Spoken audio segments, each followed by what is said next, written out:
Tottenham find themselves in a very peculiar moment under Thomas Frank. We sit inside the top 5 of the Premier League, but yet it doesn't feel like we've started the season very well. Obviously, that huge loss to Chelsea on Saturday evening, which was the less said about that, the better, to be honest with you.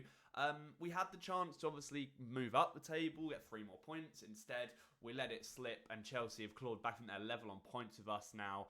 Obviously, City ahead of us, Bournemouth ahead of us, and I think Sunderland have the chance to go ahead of us if they beat Everton on Monday Night Football. And as bad as the performance was, and as bad as the fan reaction was inside the stadium, there's not really any time to dwell on it, because obviously we face Copenhagen on Tuesday evening, a game that I will be going to myself.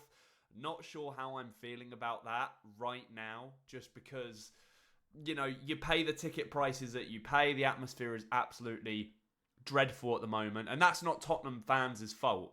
That's the team's fault and Thomas Frank's fault for putting in performances like they have over the last few weeks at home. And, you know, you cannot expect fans to get up and get behind you like this if you're not going to put in performances on the pitch. And there's a few things that I kind of want to talk about in this video that Spurs need to do if they are going to save the season and keep fans on side. One of the things is always acknowledge the fans. Mickey van der Ven and Jed Spence obviously had that big moment that's kind of gone viral on social media over the last couple of days, where they walked straight past Thomas Frank, who was telling them to clap the fans even after the defeat, and straight down the tunnel. I mean, 2 of the players that were at fault for the goal that Chelsea scored. And I get it, right? You can be frustrated, you can be annoyed about how you played or how the result went, but the cheapest ticket for that game, Chelsea versus Tottenham in North London, was £71. That's a lot of money. And I've said it a lot over my videos on this channel, that we have one of the highest ticket prices in Europe. And yet we've won 4 games in a year at home. We've won 1 game in the Premier League at home this season, which was the first day of the season against Burnley. And it's simply not good enough.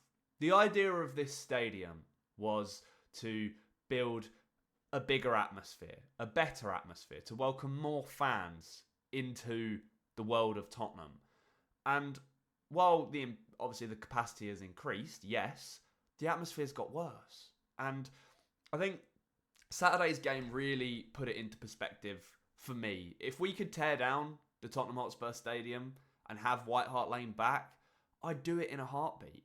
Because it feels like there's a real piece of Tottenham's soul missing at the moment. And I'm not really sure how that changes. The club have got to do a lot of work with fan groups. Obviously, you've got Return on the Shelf, who are a big fan group who try and up the atmosphere, try and get singing sections inside the stadium. And the club have always been...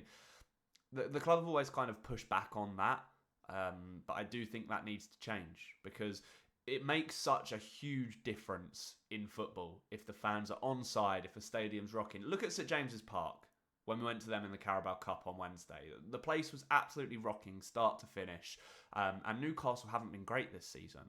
But yet, I think the noise from the fans ups the players' levels regardless. They will battle that little extra bit. They will put everything on the line. And I think when fans are booing around the stadium at half-time and when we're not going forward and maybe not attacking in the way that we would want to see, it makes them less confident, makes them a bit more nervous. They're not as willing to play the risky passes because they know the fans are going to get on their back. So it's a really difficult line between the fans needing to just regardless support the team, but also how can you expect that with the performances in general and as a whole that are going on.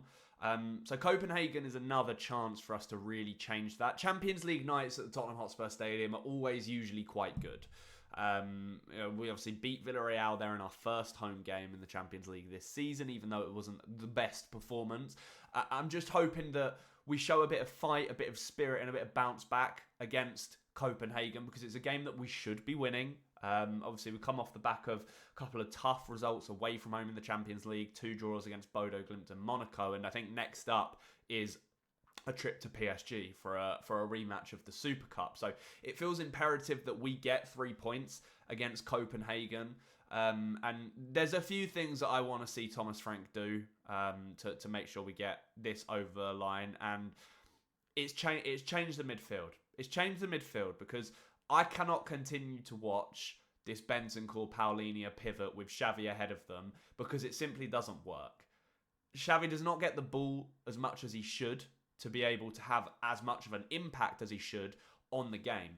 Because Bentancur nor Paulinho will play into those pockets that allow him to move on the half turn, spread out, and play the ball forward and into attacking areas. And yes, Xavi Simons hasn't been great himself. And I said this in my review that went out yesterday. His touches, his passes leave a lot to be desired at the moment, and he is still adapting to Premier League football. So I do give him the benefit of the doubt, and I don't like the pile on him. I know we paid a lot of money for him. I know he's coming to be expected to be that player to really elevate us and take us to the next level, particularly while James Maddison's out and Dejan Kulusevski's out.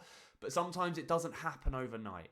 You know, we've got contrasting examples. Florian Wirtz at Liverpool is obviously the biggest example considering how much money they paid for him. Nick Walter-Marte at Newcastle's come in and done really, really well. But there are players that aren't necessarily doing as well. Gittins at Chelsea, struggling to get game time. So I feel like Xavi's got the talent, but we're not playing to his strengths. And I feel like Tottenham need to play more to his strengths to be a better attacking outfit.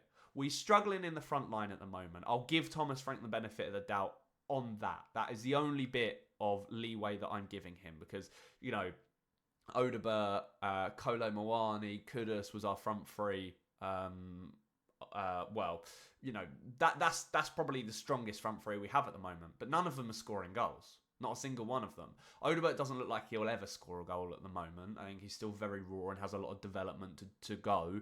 Kolo Muani looks sharp, but again, he's not being fed enough. We're not creating enough chances in the attacking third to give him goal-scoring opportunities. And then Kudus cannot continue at the levels he's been playing at for the entire season. It is impossible. Simply impossible. So there are going to be games where he's off it a bit and he hasn't got as much energy and he's not creating as much, especially when all we do is rely on them. Teams figure us out and they double up on him and it makes it a lot harder for him to go past them and beat his man. So it really, really does stifle us there.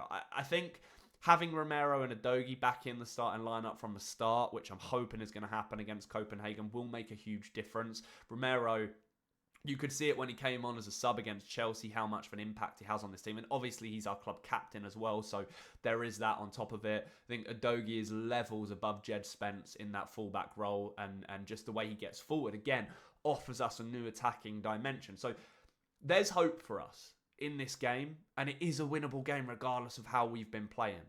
But what I will say is if we go another game without creating a big chance, the fact that we created 0.05 expected goals against our biggest rivals at home is unforgivable. But you'd hope that's not going to be the case against a lower level. We're playing in the Champions League, so no one's a lower level, but a lower level opponent. And I just feel like we really need a big win. We need a clinical attacking display, a big win. And for that to happen, this is a lineup I'd go with. Vicario in goal. Pedro Porro at right back, even though he was dreadful against Chelsea. I still think he's a better option than Spence. Romero, Van der Ven, and Destiny Udogie absolutely back into the team. Midfield, I would have Paulinho and Pape Sarr as the two. Bergvall, I think, is going to be out with his concussion protocol, unfortunately, still, which is a bit of a shame. Obviously, went off in the first 5 minutes against Chelsea, so that's what I would go for, with Simons up ahead of them.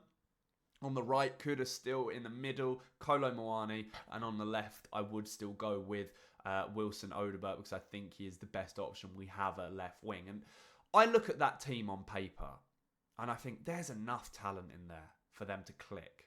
It really is. But I just feel like we're waiting for that moment and that one performance to really kickstart our season. And I'm making it seem all doom and gloom, and I know that. And like, it's not been a good start under Frank, but it also has. I just think the standards of the Premier League so far this season have been really, really low. But there's no doubt that we're still waiting for that performance. We need a bit of fluidity in the midfield, not too much defensive-natured players like Bentancur and Paulinho who love tracking back, making the runs, making the tackles, all of that sort of stuff. We need ball carriers. We need dynamic passers. We need creators in this team. And that's why I would take out someone like Bentancur and put, say, Sarr in there, and then Xavi's still ahead of them. You know, we need some support for Kudus. We need Odobert to really step up. We need Kolo Muani to get his first goal so he can really kick on. And I do feel like Tuesday is a fantastic opportunity to do so. I don't think Frank wants to change how he's playing too much, but I think he has to if he's going to last. I think he has to be braver, and we've said this time and time again at home. He has to be braver, otherwise fans will turn on him, and some fans already have started turning on him. So it's a really delicate situation at Spurs at the moment. But let me know what you think the starting 11 should be for the Copenhagen game. What do you think the score prediction is going to be? I'm going to go with a 2-0 win, I think, for this one. But yeah, I am going, as I said, might try and capture some clips and put it in a vlog type video if I get the time or motivation to do so. But thank you so much for watching. I really appreciate you, even though it's been a rough couple of days after that Chelsea game. So all of you that have clicked on the video, thank you so much. I'll be back with a review maybe Wednesday, maybe Tuesday later. It depends what time I get back from the game. So keep an eye out for that. Enjoy the rest of your week. And as always, come on you Spurs.